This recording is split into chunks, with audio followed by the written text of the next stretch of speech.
is Goddess Gabrielle, and I am a full-time latex content creator and dominatrix. I ran a poll asking what clip you would like to be released on my YouTube channel via an Instagram story. And there were two sub-etiquette categories, which was how to approach and serving versus playing. Both of them were basically dead even. So I am making the decision to make this about how to approach a professional dominatrix.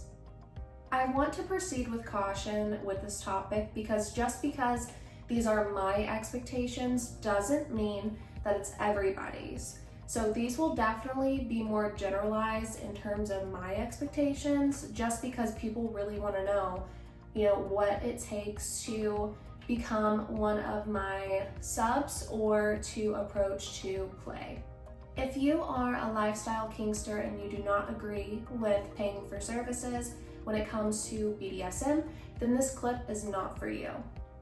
As a lifestyler myself, I do agree that there's a time and place for everything. However, this clip is for people who pay for services. If you do not agree with that, then scroll on. Okay, so how to approach, specifically me, Goddess Gabrielle. However, I do believe that if you approach another dom who does professional work like this, that you will have a way higher success rate of getting on her good side. Initial tribute.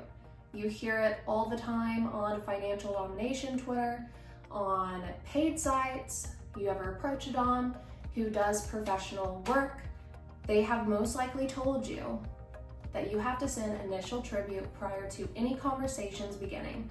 Usually it's located pretty much everywhere on a pro-dom's site, paid site, social media.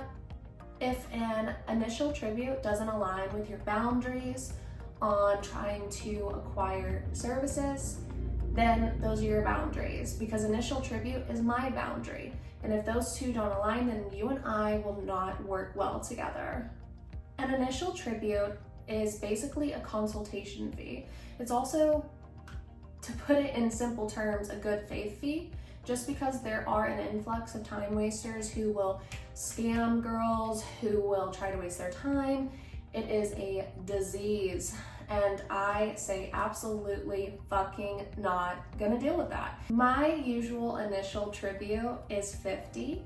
However, I always say approach to impress, stand out from the rest. So if you have messaged a professional dom, they haven't answered you, reflect back on your actions. Did you send them a message that says, "Hi, mistress," with a little cry emoji? She's not gonna respond to you.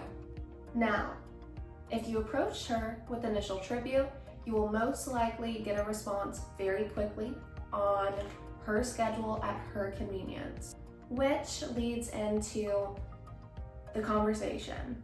What is your opening message?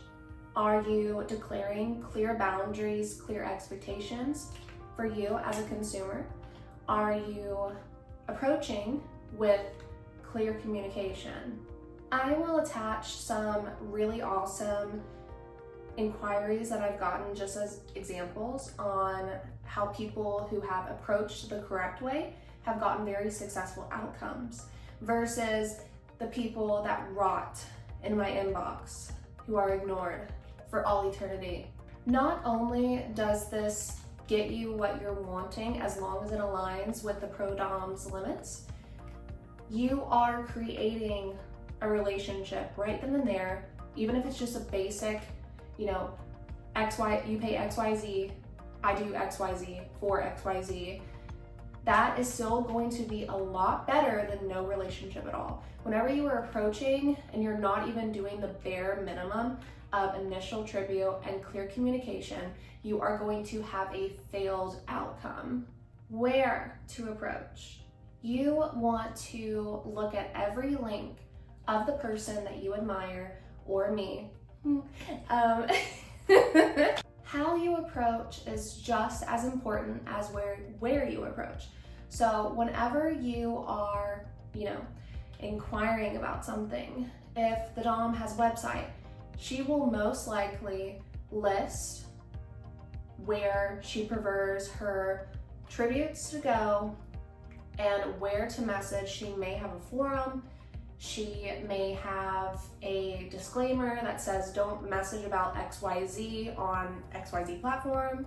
If you're interested in playing or serving someone, then you've probably been really into their social media or their content for quite some time, as you take the step to escalate from lurking to being involved in her world. The same amount of time that you spend gooning from what she posts is the same amount of time that you should be investing in getting to know her and what her expectations are. I really do validate the sub experience because whenever I first started in kink itself, I started subbing. So I understand how intimidating it is. You don't want to mess things up. You don't want to go things about the wrong way. Really just paying attention to detail. Once again, spending the same amount of time that you spend gooning into paying attention to detail. What are her devoted subs doing? That's, making her post about them. If she posts that she has a certain goal that she wants to meet, see which platform it is, send your tribute there. Just to simplify it again, initial tribute, clear communication, appropriate place to approach for what you are seeking. Asking for real-time services on a paywall site is against terms and conditions. So that would be an example of an inappropriate place to inquire about real-time sessions if that is something that you are seeking. Because of the tie on my Instagram poll, the next video will be more sub etiquette, and it will be about playing versus serving. This has nothing to do with the video that I just filmed, but I just wanted to give a close-up of the outfit that I have on. It's from Libidex. People were asking me the brand that I was wearing in my last video, so I think I'm gonna start adding in what I'm wearing, like a full view, and where I got it from. I'm gonna put on the screen where all you can find me, my social media, my paid sites, and you can also visit gabrielle-mac.com. Make sure to like and subscribe and turn your notifications on so you don't miss any more of my videos. Latex Glove ASMR outro by Wave.